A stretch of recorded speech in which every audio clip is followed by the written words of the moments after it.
From the creators of the original Cheat Sheet Rankings, this is the Fantasy Index Podcast. Brought to you by Fantasy Index, the original and best since 1987. Now your hosts, Luke Wilson and Colt Williams. Hello again to everyone listening out there, and welcome to this week's installment of the Fantasy Index Podcast, our Week 11 waiver wire episode with myself, Luke Wilson, and in spirit, Colt Williams. Colt, unfortunately, is dealing with wildfires in an afflicted part of the country. He was not able to return to his podcasting station in time for tonight, and we told him, you know what? Don't worry about it, buddy. It's next man up, okay? It's football team, football mentality, next man up, and the next man up just happens to be me, and that's fine. All right, so I am recording on the heels of the Dolphins-Rams Monday Night Football game.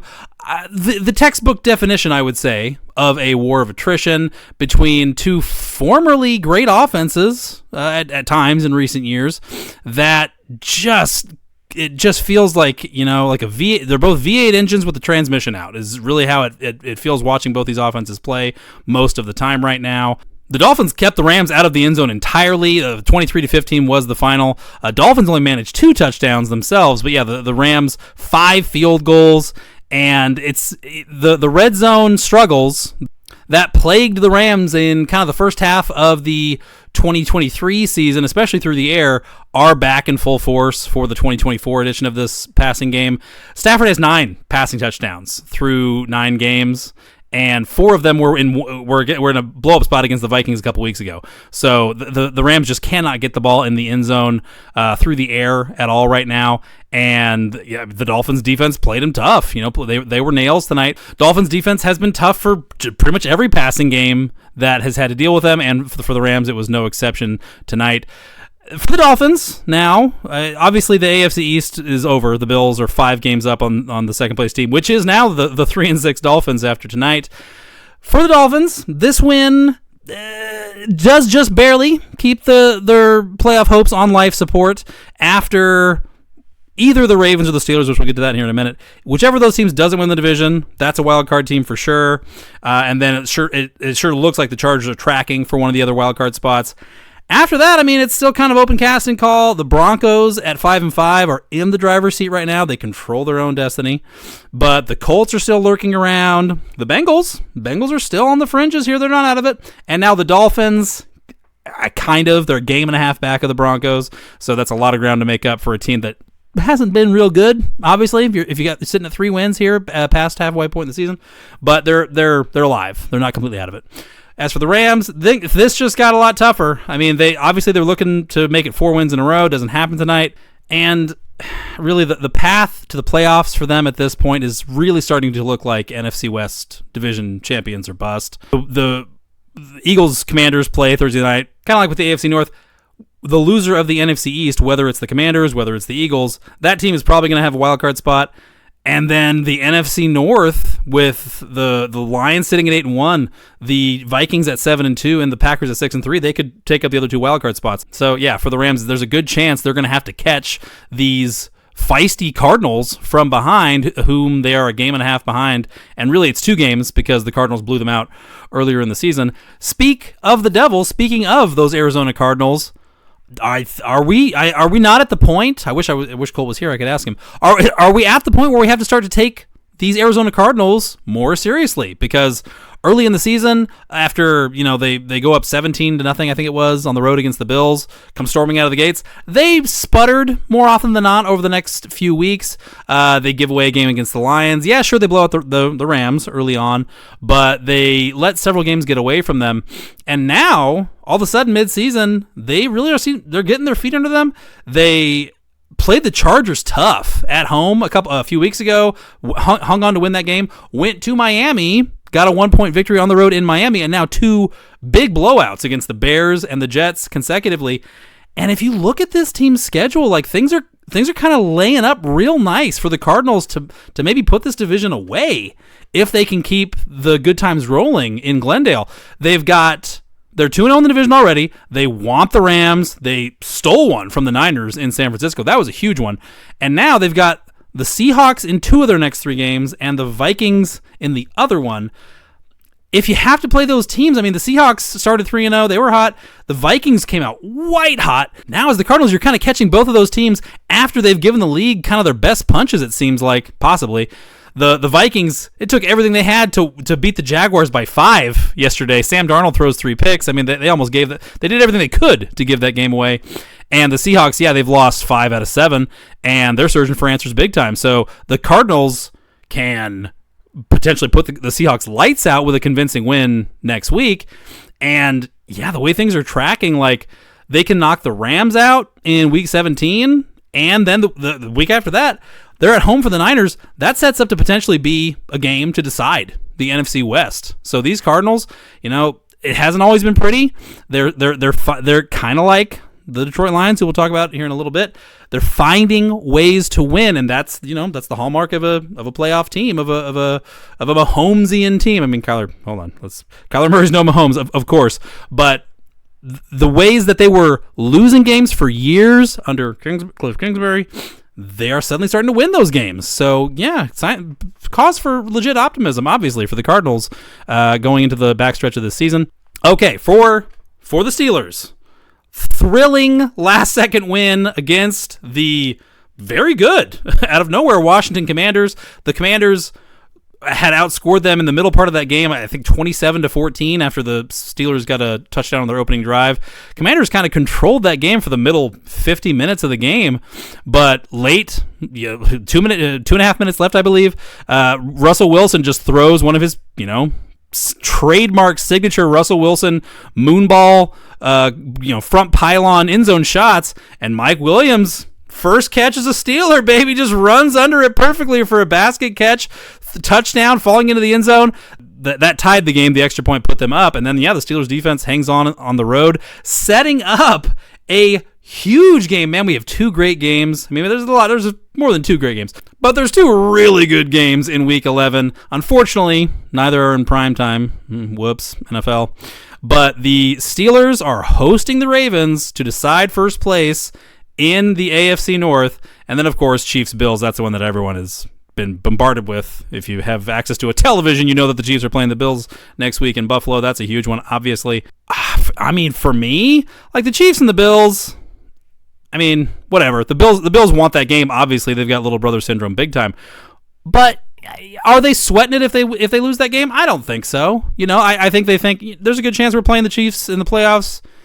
Either way, there's a good chance we're playing them in Kansas City, whether we win or lose this game. So, potentially, the Chiefs win out. Doesn't matter. They're going to be the 1 seed, even if they lose that game.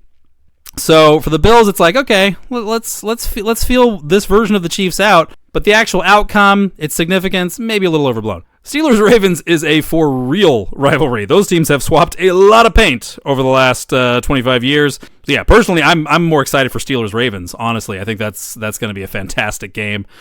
Chiefs-Bills is going to be probably like 24-23 and last-second field goal by one or the other. And yeah. Speaking of the Chiefs and last-second field goals, the Chiefs block off the Broncos in thrilling fashion in Arrowhead. With 1 second left, Will Lutz lines up for a perfectly makeable 35-yard attempt, and just every Chiefs special teamer on that play came roaring through the line. There were like 3 different guys that could have blocked that kick. I'm not even sure who got his hand on it. But yeah, heartbreak for the Broncos, and the Chiefs' undefeated season continues. So yeah, rough one for the Broncos, but they went into Kansas City. They gave the defending 2-time champs literally absolutely everything that they could handle. And Bo Nix looked good. I mean, he got 2 touchdowns. I don't believe he had a turnover. He didn't have an interception, at least. And things are looking up for the Broncos. I would, at this point, I would be surprised if they didn't win a wild card spot. The Chargers and the Broncos look like they're better teams than the Indianapolis Colts. Certainly, the Bengals just cannot get out of their own way. And yeah, the entire AFC East is kind of crap, other than the Bills. So yeah, I think the Broncos are going to be there, kind of like with the Chargers, and kind of like with the Chiefs. It might not be terribly pretty offensively, but they're just like the Chargers, like the Chiefs. They're just too well coached. They are too sure of what they're doing offensively, and they're just nails on defense. I mean, the young talent that the Broncos have on that side of the ball, kind of reminiscent of that Jets rookie class a couple years ago, where they brought in all that talent on the defensive side of the ball, Sauce and the rest. Speaking of those New York Jets, now I will admit, let me disclose up front, I am 37 years of age. Okay, now I started following football very closely fairly early on. I would say that I became kind of fully self-aware as a football fan outside of like the Seahawks and the Cowboys. I became fully aware of the landscape kind of around the time of the Seahawks-Steelers Super Bowl. You know, that Seahawks team was a big deal in Seattle. And so, yeah, that got me interested in the broader NFL then. So we're only talking about, an 18, 19-year span, granted. But over that 18, 19, 20-year span, I gotta think, like, is this the worst off New York professional football has been in my football watching lifetime? I'm really trying to think of a time where there was more hopelessness in New York and New Jersey on the football front. The Giants, if you've listened to the podcast, you've heard me blather about this for weeks, so sorry, I'll try to be brief. The Giants lose to the Steelers a couple weeks ago. They lose to the Commanders last week. And although Daniel Jones showed some life against the Steelers, had a pretty good game against the Commanders, was not the reason they lost that game at all. The Giants go to Germany against a Panthers team that had no business beating them. The Panthers don't have any more to play for than the Giants do. And the Panthers, they led pretty much throughout the game. And then, the very unfortunate fumble in overtime by Tyrone Tracy. Is that on Daniel Jones? No. But they were in overtime with the Carolina Panthers in the first place. It's over. It's got to be over for Daniel Jones in New York. Here's why. You want to go into the numbers and his turnovers and his sacks taken and inability to throw touchdowns, whatever. The Giants, now after this loss to the Panthers, they go on their bye week. If the Giants attempt to come out of their bye week with Daniel Jones still under center for this team, every player in that locker room is going to check out. They're going to be done. A lot of them are probably checked out anyway. Obviously this team is not going to the playoffs. They have zero shot. But you will not be able to find a Giants player that still believes in Daniel Jones, or even believes that Brian Daboll believes in Daniel Jones, or Joe Schoen for that matter. Everyone will know that the reason that Daniel Jones is still the quarterback is because the owner, who's paying him $40 million a year, is obsessed with Daniel Jones and insists that he remains the quarterback. They can't do it. They just can't get away with it. We have to see somebody else under center for the Giants, at least for week 12. And really for the rest of the season, it's over. It has to be over. The Giants have to do something else. They have to find another guy. Will it be Drew Lock? Will it be Tommy DeVito coming out of the bye week against, I believe, Tampa?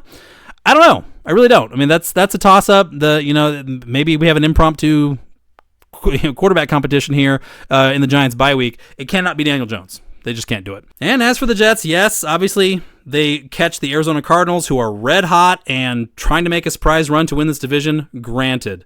But the Davante Adams trade to New York has been in the offing for over 12 months. Really, we were talking about it all last year as soon as the Raiders were terrible and Josh McDaniel gets fired early on in the season and all that. And the dots never stopped being connecting Davante back to Aaron Rodgers. Finally happens, but the Jets are now 1-3 since making the big splash trade to bring in Davante Adams. They get blown out in Pittsburgh. They lose to the Patriots, a gimme game that they absolutely had to have. Yes, after that they do get a win against the Texans in another must-win game, but the Texans were sitting in the front row of the struggle bus, major offensive line issues. C.J. Stroud was running for his life for a lot of that game. And, at this point, to have sunk the amount of money and resources into this roster build, to have 3 wins after 10 games with Aaron Rodgers, with Davante Adams for half of it, it's over. This is a failure for the Jets. Obviously, every Jets fan that I've talked to, seen online talking about it in the last 36 hours, absolutely agrees. Now, unfortunately, there are no easy answers here because Aaron Rodgers is still under contract through 2025 and is owed a fair amount of money. There's a good chance that he has a contract mandate to be back with the Jets in some capacity. But Joe Douglas, the Jets general manager, who got a fair amount of credit for bringing in a lot of rookie talent the last couple years, he is as good as gone. Obviously Robert Saleh was fired a few weeks ago. Douglas won't be far behind once the season's over, if he makes it that far. The Jets are really in a bad place. I wouldn't say that they're as bad off as the Browns, but you could make an argument that they are really close. Kind of like the Browns, they are now heavily invested in a quarterback beyond the current failed season that they know is not the guy, that they know is not part of their plans and is not going to take them where they want to be. Yeah, it's more the same for Jets fans, unfortunately. So if you know one, hug them, because it's not right. It's not right what the Jets are doing to their fans. It ain't right. The Cowboys. So obviously, if you make this podcast part of your listening routine, thank you, first of all. But if you do, you may already know that I am a Cowboys fan by birthright. I'm in the Dallas area. And that game yesterday against the Eagles, which the Cowboys would, of course, lose in convincing fashion, 34-6. I really struggled to remember a time when the Cowboys laid down against the Eagles since like the infamous pickle juice game against the Eagles in the season opener, September 2000, which was kind of a line in the sand saying, okay, the Cowboys dynasty of the 90s is over, and led to the early aughts Cowboys wandering in the desert for years trying to figure out how to field a competitive team in the salary cap era. I've mentioned it a couple times before on the pod. Eagles Cowboys, that's, as a Cowboys fan that hangs out with other Cowboys fans, Eagles Cowboys is the one. Okay, that's the one we want. Yeah, I mean, when we play the Niners, that's one we want too, but we've grown to become a little more realistic when it comes to our chances of beating the Niners. But Eagles Cowboys, kind of like Ravens Steelers, that one counts. Okay, that's a blood feud. Has been since Michael Irvin was loaded into the ambulance on the Veterans Stadium turf, AstroTurf, to the cheers of the Philadelphia faithful. I'm sure Eagles fans would argue that it's been a blood feud since long before that, but that's when it got personal on our side, as far as I can recall. So yeah, seeing the Cowboys really just the fight go out of them at home against the Eagles was really striking. And, we see it every year now. We see one or two locker rooms just lose all faith in what the team is doing, what the front office is doing, direction of the team, all that stuff. And they start making, quote-unquote, business decisions, as Raiders head coach Antonio Pierce famously said a few weeks ago about certain players on his team, his displeasure with their lack of effort late in a loss. And this one really felt that way to me. Speaking of the Jets, speaking of the Cowboys, in recent years, we've seen wide receivers, veterans with, fairly large contracts, get injuries late in the season that one could speculate were really just an elaborate cover to allow the team to sit that player and not risk real injury to them that would complicate their availability for the upcoming season when maybe the team would be competitive again.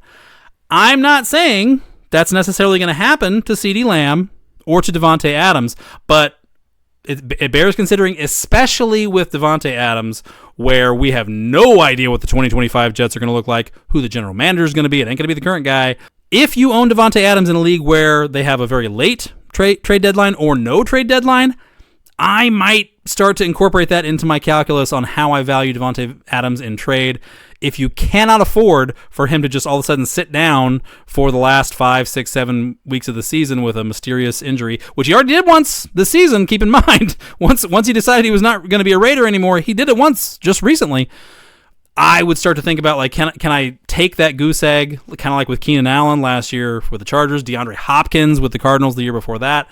Can I risk it, or do I want to trade him off for Jacoby Myers, or just a guy who is a downgrade, but that you can count on to keep giving you points as we go down the back stretch here?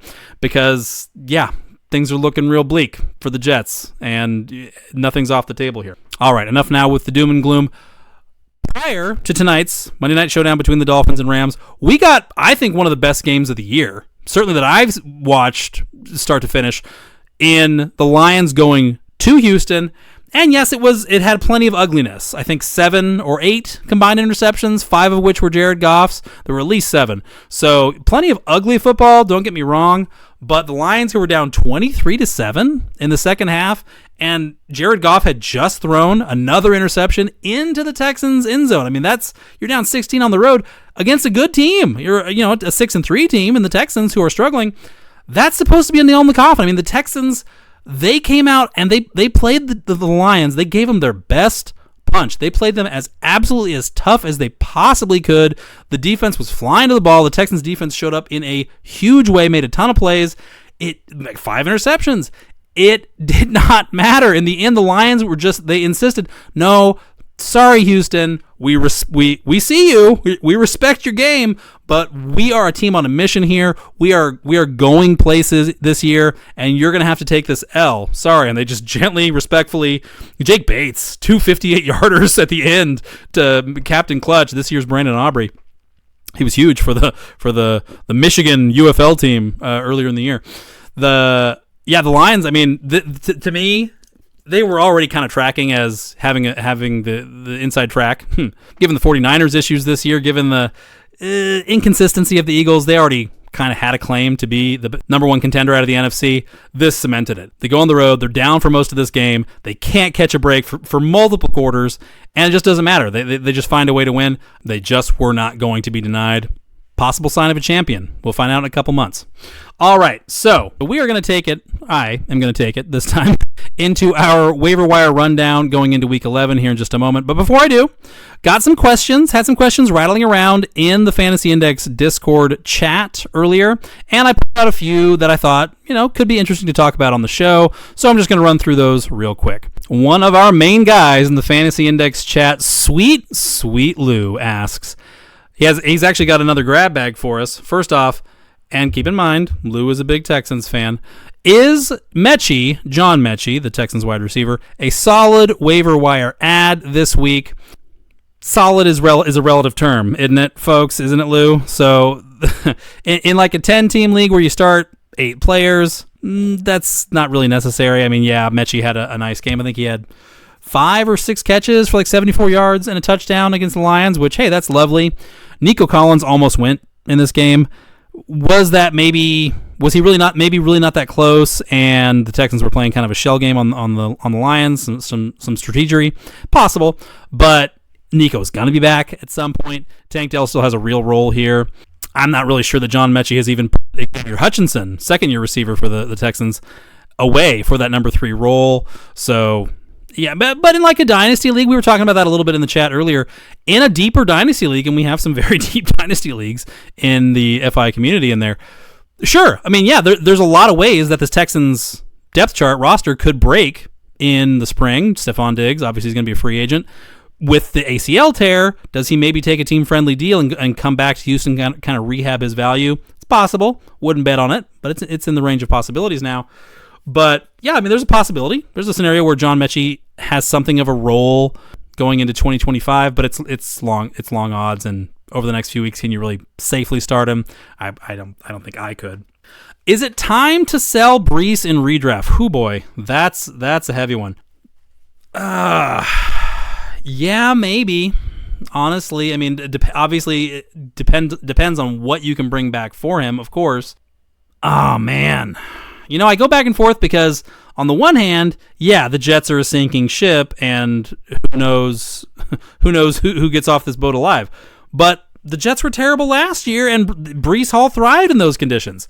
The difference here, to me, though, is that Robert Saleh still had a job, for starters, and he was still kind of lobbying ownership, really, Woody Johnson, saying to him, look, we have good players at running back. We have our star wide receiver in Garrett Wilson. Obviously, we have all the talent in the world on the defensive side of the ball. My specialty as the head coach, Robert Saleh. We just need a quarterback. Now they had a quarterback, and it's Aaron Rodgers, and it just didn't work, and Saleh's been fired. So, yeah, really now all bets are off. To me, the last lifeline for Brees Hall is the fact that the general manager, Joe Douglas, has not been fired yet. If he can make it the rest of the season without being fired, then theoretically the word does not come down from on high that, hey, sorry, interim head coach Jeff Ulbrich, it's time for you to mothball Brees. We need to keep him safe, keep him in bubble wrap for better days ahead. If Douglas gets canned in the next couple weeks, I mean, that's it. The who knows, the interim general manager, anybody with any sense would come in and immediately say, okay, time to scale Breece Hall's workload way back. We do not need him catching some sort of nasty knee injury at the tail end of a lost season. But again, obviously, it always comes back to equivalent value. What is equivalent value for a superstar running back with terrible surrounding circumstances on his NFL team? Are you going to take, like, I don't know, Tony Pollard and Travis Etienne for Breece Hall? I wouldn't. Are you going to take somebody else's underperforming player, Tyreek Hill? Are you going to take him on trade for Breece Hall? Probably not. It's tough to find the right exit point for a player like that in a situation like this. Further complicating matters for Breece, his upcoming schedule, Colts in Week 11 at home. That's a nice matchup. Then the Seahawks and the Dolphins and the Jaguars after that. I mean, that's great, but he's got a Week 12 bye as well. So for where we're at in the season, there's a fair amount of risk here. There is the bye week still ahead. If you can get out on Breece, I wouldn't fault you for it. Lou also asks, is Chris Olave worth a roster or IR spot rest of season in redraft? No, he's not. The Saints are not going to let Chris Olave touch the field again. There's no reason to. Chris Olave probably would love to get back out there and finish the season on a high note and kind of give the Saints front office a little bit of a palate cleanser going into 2025, set himself up to possibly see a nice fat contract extension coming out of 2025. But for where the Saints are at, like where's the upside in exposing Olave to even the possibility of yet another concussion? I've seen it said that Chris Olave has suffered over a half dozen concussions at this point, dating back to his college days. Just not worth the risk for where the Saints are at. They should be in roster evaluation mode. They know what they have in Chris Olave. And one more from Lou, and this we actually got another one on the same guy. What do you expect from Deontay Johnson rest of season, stash or drop? And then also our good buddy Creeping Doom asked, what should I do with Deontay Johnson? Should I hang on to him or drop him for like a Jalen Coker type of player from the waiver wire? You know, that's really tough. That's tough to say, honestly. Looking at what the Ravens gave up to get Deontay, I mean, they basically gave up nothing. I believe they gave up like a 6th rounder to get Deontay Johnson and a 7th rounder from the Panthers. And keep in mind, the Ravens, certainly they're planning to go win the Super Bowl, which means that 6th rounder would be the last pick of the 6th round. And the Panthers picks figure to be like first 5 or 6 picks of the round at worst. So basically, they got Deontay Johnson to move back a couple of slots potentially on day 3 at the tail end of the draft. They got him for free. From like a roster construction standpoint, they gave up next to nothing to get him.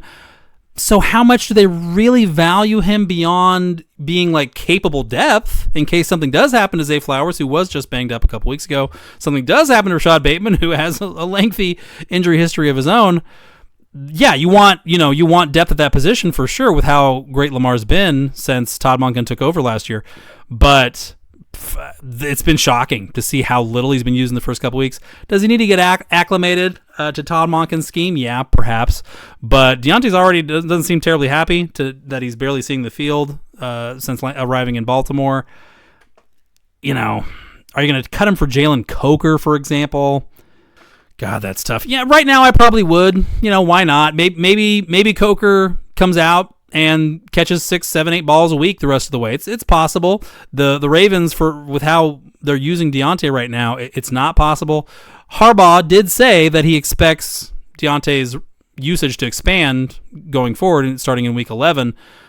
But yeah, there's nowhere for it to go but up when you only play 5 snaps or whatever it was for the Ravens this week against the Bengals. Which, by the way, how good were the 2 Bengals-Ravens matchups this year? My gosh, my heart breaks that Joe Burrow couldn't get a win in either one. Yeah, with Deontay, obviously, you know, he's going to be a free agent in the spring. Could sign like a Calvin Ridley type, you know, fat stacks type of deal somewhere in going into 2025. So in Dynasty, you're certainly not doing anything crazy with him. But yeah, in redraft, if you're squeezed, you want to go chase upside somewhere else. I think I'm okay with dropping Deontay. That's, you know, it's not my favorite, but yeah, you gotta do what you gotta do. Let's go look at some of the players you might be considering dropping Deontay for. And for the record, Colt, God bless him, even though he was trying to keep his car and his sleeping bag and his tent from catching on fire in Northern California, he still found the time to provide this week's show notes, especially for the waiver wire section. Colt, we thank you. All right, as we march deeper into the double-digit weeks of the NFL season, weeks 10, 11, 12, so on, obviously the season is getting more condensed. Every week is a larger percentage of the remaining season, so minimizing your exposure to bye weeks, how bad they can hurt you, is essential to maximizing your odds of winning. This week's bye week teams, just to help you get ready, the Cardinals, Panthers, Giants, and Buccaneers. So if you've got guys on those teams, prepare to be shorthanded and prepare to take a stab at one of these guys coming up. All right, we've been saying it for the past couple weeks, Colt especially. Grab your top running backs backups. It is that time of year. You know, if you've got James Cook, if you've got Breece Hall, and you don't have their direct backup, it's kind of like driving around without car insurance, and eventually it's going to catch up with you. It is that time of year. Go and dump, Devin Singletary, for example, so that you can shore up control of these backfields if you have the starter. These are the running backs who appear to be the clear backup to the starter that are rostered around or under 50% of leagues currently. Ray Davis is obviously right at the top of the list. He looks like he could step into an every down role for James Cook, were James Cook to miss time. And the rate of rushing touchdowns being scored by the Buffalo Bills offense relative to how many of them are flowing through Josh Allen. Yes, he did run for one yesterday against the Colts, but it's never been more out of whack, really, since Josh Allen showed up in Buffalo. So, yeah, if you've got James Cook and Ray Davis is available, you have to go and roster him now, guys. Stop playing with fire. Gus Edwards makes his return yesterday for the Chargers. Looks all right. The Titans' defense, run defense especially, hasn't been as good in the last couple weeks as it was earlier in the season, but there's still no slouches. Edwards goes for, I believe, 10 carries for 55 yards off the top of my head, I want to say. Whatever, he looked good. He looked spry. J.K. Dobbins, after being fantastic the first two weeks of the season, has struggled, has not been very efficient. Gus Edwards, I mean, he could have standalone fantasy value going down the backstretch of this season, let alone were something to happen to J.K. Dobbins. I know J.K. Dobbins suffering an injury is inconceivable. Braylon Allen, obviously, kind of like with Davis. If you have Breece Hall and Braylon Allen is still hanging around on your team's waiver wire, frankly, shame on you. It's irresponsible. Time to right the wrong. Jaylen Warren for the Steelers, Tyjae Spears for the Titans. Tyjae Spears is a good one because the Titans yesterday with Tony Pollard, Brian Callahan has been saying, we're going to scale back Tony Pollard's workload. We're riding him too hard. Tony Pollard had his fewest touches, his fewest number of snaps on the field of the season yesterday. So the Titans are following through on what they threatened Tony Pollard owners with. Tyjae Spears needs to be on your roster, on your radar at the very least.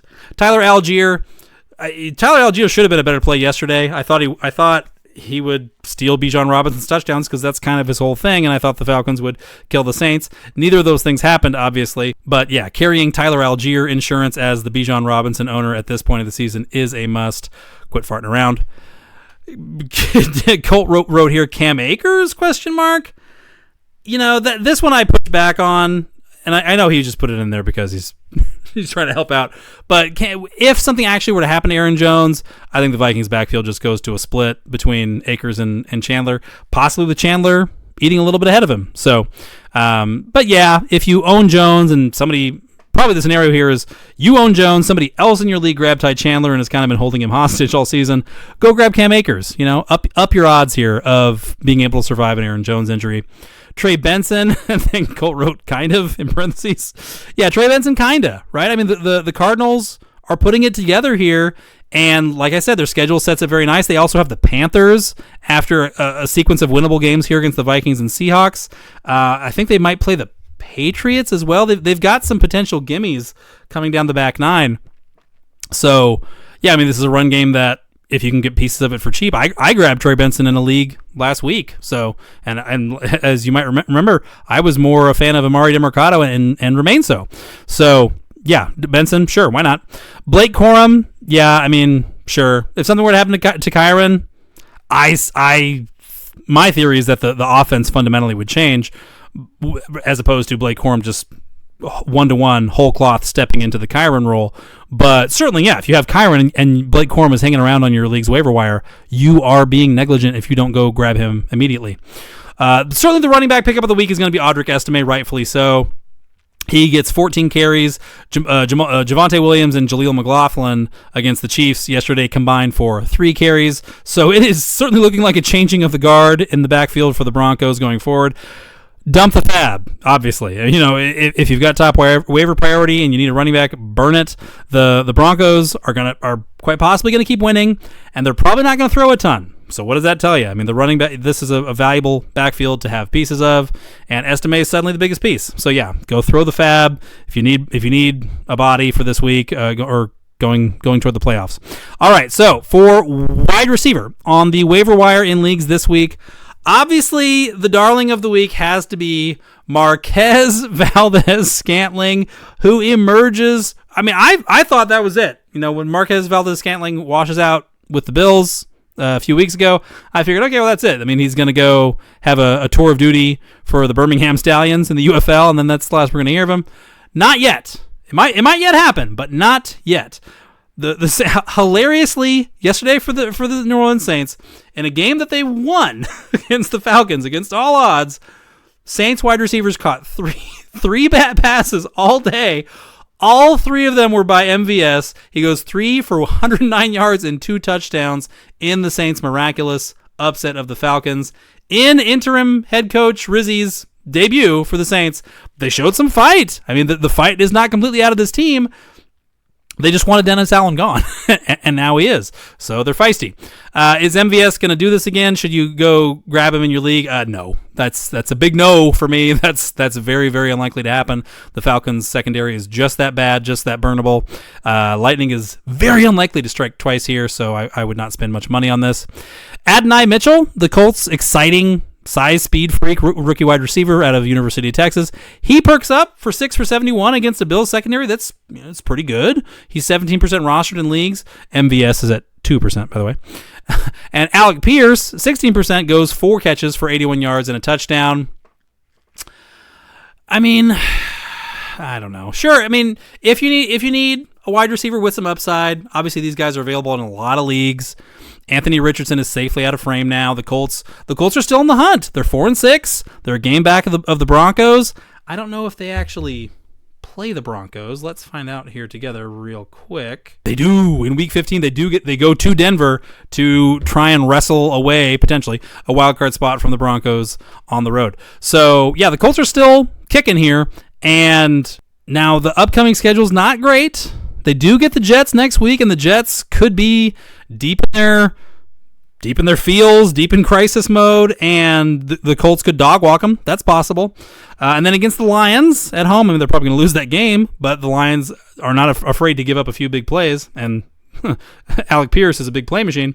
Then they go to the Patriots. Then they go at Denver Week 15. They have the Titans in Week 16. Week 14 bye as well, so keep that in mind. Yeah, I'll say Adonai Mitchell. I mean, Alec Pierce, we kind of know what we have there. He's a one-trick pony. Mitchell probably is too, but theoretically, with Pittman banged up, I don't know if Pittman will be back next week or not. It remains to be seen.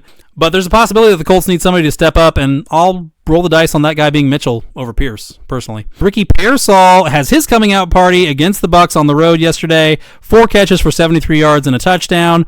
He's 56% rostered in leagues. Juwan Jennings, not to be outdone, 11 targets in his return, 7 catches for 93 yards. He is owned in 68% of leagues, so the odds are not great that he's available in your league, but it doesn't hurt to check.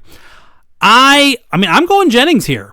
This is now 2 times that Juwan Jennings has shown up in a big way when the 49ers really needed him to. He's a veteran. He's a super high motor guy, vigorous run blocker. He has been a good soldier for Kyle Shanahan for several years now. I think he's going to be heavily involved in this passing game the rest of the way. Ricky Pearsall, he could be. I liked his athletic profile coming out of University of Florida a lot, but missed a lot of time with that unfortunate bullet injury, and that's tough to really earn Kyle Shanahan's trust in this offense on such a condensed time frame.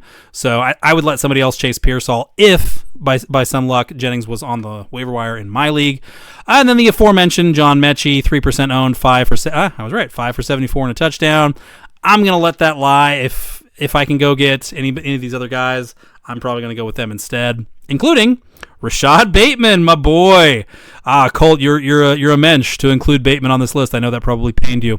Rashad Bateman, even with Deontay Johnson in town, not going away. 6 catches for 54 yards, and I believe the decisive touchdown or maybe it was the second to last touchdown. Anyway, on the floating fadeaway throw from Lamar Jackson that was big on Twitter on Thursday night.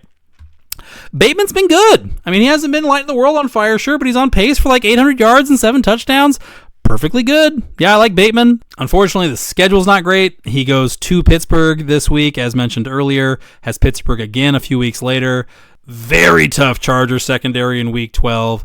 The Eagles are no slouches in week 13. Then he's on bye week in week 14. So that takes a lot of the fun out of taking a stab at Rashad Bateman. But you could do worse, like with MVS, for example. So on to the tight ends, and yeah, it's some Groundhog's Day. Names, once again, sorry, is what it is. Taysom Hill, 52% owned. Why not? Why not? We don't really know what the Saints are going to do or look like in the offseason. Taysom Hill could be gone. That's totally possible. This is a chance. These last 7 or 8 games are a chance for him to kind of go out on a high note in New Orleans, if that is the way that things go from a roster construction standpoint. And everybody's hurt. Rashid Shaheed's out for the season. I believe Chris Olave is out for the season. Juwan Johnson's liable to get hurt at any time. So, yeah, Taysom Hill, why not? Why run more tread off of Alvin Kamara's tires, who you just re-upped for 2025, when you can let Taysom Hill go out there and do Taysom Hill stuff for you? Yeah, sure. Jonnu Smith is 36% owned. What happened? I don't know what happened to the Dolphins' offense. I mean, I kind of do. Obviously, Tua Tagovailoa had another concussion, missed a bunch of time. Other injuries, Teron Armstead, their left tackle. Raheem Mostert missed several games with a chest injury. They've been banged up. But somewhere along the way, the Dolphins they cannot push the ball vertically down the field anymore. And without that, I mean, Superman has turned back into Clark Kent in a big way. One of the knock-on effects, though, has been that Jonnu Smith's role in the offense has really kind of stabilized. I think he had a relatively tame night tonight, if I'm not mistaken. He was pressed into duty for me in a couple of leagues, I'm only partially embarrassed to admit. And, yeah, he came away with 4 targets, 3 catches, 45 yards. I mean, for where tight end has been in the NFL this year, that ain't half bad. He's running as like the tight end 19 in full PPR, but I'd wager he's more like the tight end 10 or 11 over these last 5 weeks, maybe tight end 12. So yeah, I mean, you could do a lot worse than Jonnu Smith. Again, with the Dolphins not able to consistently threaten teams downfield, it's pushing targets toward the line of scrimmage. That's where Jonnu Smith can operate, and he has been. So Dawson Knox included, just in case Kincaid misses next week, which he might. Dawson Knox you could throw out there if you need to. The Chiefs, early on in the season, were very permissive against tight ends, if you'll recall, so I don't outright hate it. All right, done with the tight ends, mercifully. On to the quarterback streams of the week with a bullet. Russell Wilson, 29% owned. It's about the matchup. The Ravens almost don't even seem to care if they give up big plays in the passing game because they just have that much faith in the offense right now. And they're right. I mean, the offense is firing on absolutely all cylinders. But yeah, it sets up for one of the higher scoring Steelers-Ravens matchups of the 21st century, potentially. So yeah, Russell Wilson here with George Pickens, with Mike Williams. Are those, even is that even a top 10 wide receiver duo in the NFL? Definitely not. They are highly compatible with what Russell Wilson still does well, pushing the deep ball. Add in the fact that Kyle Hamilton is almost definitely going to be out. I'm sure they'll pretend like he's going to go, but if you saw him go down on the turf against the Bengals on Thursday night, that certainly had the looks of at least a 1 or 2 week absence, possibly longer.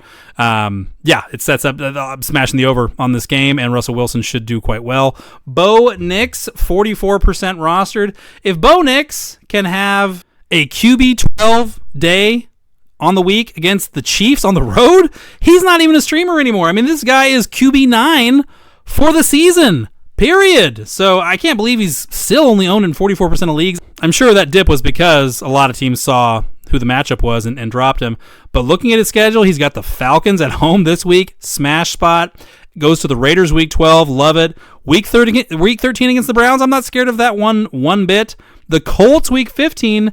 Chargers week 16 is not ideal. But then week 17 against the Bengals, I mean, he's got a fantastic schedule. He could finish as a top 8 quarterback in fantasy football this year. Who knew? Even with garbage receivers. So yeah, Bo Nix, I love. And then yeah, Justin Herbert, 55% owned in redraft leagues. Justin Herbert is at home for the Bengals, the same Bengals that Lamar Jackson just became the latest quarterback to torment.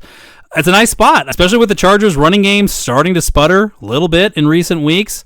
It could be a higher scoring affair. Would not super surprise me. Herbert is a perfectly acceptable streamer at home for this one for sure. And then on to the defensive streams of the week. Lions at home for the Jags is an obvious one. I'm a little surprised that the Lions are only showing a 60% ownership rate in leagues, about, depending on your format. But yeah, at home against the Jags, Mac Jones.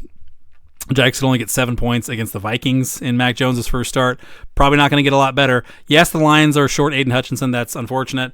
Didn't matter much against the Texans. They were able to generate pressure and turnovers even without him. Browns at the Saints, 24% owned. The Browns at the Saints.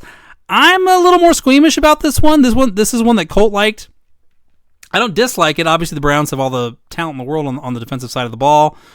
Saints are in play for pride mode now. The interim head coach has been activated. The locker room rah-rah factor has been activated for the Saints. So careful, especially going on the road. Let's be careful. And then the Packers at the Bears. I mean, that's just, there's blood in the water, obviously, for the Bears, who give up 9 sacks to the no-name sad sack Patriots defense this week. Patriots came into that game with 16 sacks for the season. They left with 25. Dear God. Everyone knew it was going to be rough because of how unbelievably beat to snot the Bears offensive line was going into that game. But yeah, it was every bit as bad as everybody was concerned it would be. And, is it fair to ask, a rookie quarterback like Caleb Williams to expect him to make these high-level types of adjustments, like adjusting the blocking and things like that at the line of scrimmage when he knows that his offensive line is in tatters? No, but he also didn't do that. So there's every reason to think he's, once again, not going to be able to do that and help out his guys up front against the Packers next week. Obviously, the Packers have had the Bears numbers for a long time. It looks like they may again in Week 11. And for my fellow Caleb Williams owners in Dynasty Leagues, the prayer circle is going to be in the parking lot behind the Hobby Lobby this week. They had too many complaints at Walmart, so we have to go over to the Hobby Lobby this week. Alrighty, folks. Well, that is going to do it for our one-man show this week, breaking down some of the action around the league in Week 10 and looking towards some of the guys to scoop off of waiver wires in fantasy leagues ahead of Week 11. We'll be back with you next week, hopefully with a two-man crew, looking toward Week 12 with an eye toward the fantasy playoffs. All right, guys. Thanks for tuning in, and we will talk to you again next week. This has been the Fantasy Index Podcast. For more great content, premium rankings, and cheat sheets, head over to fantasyindex.com.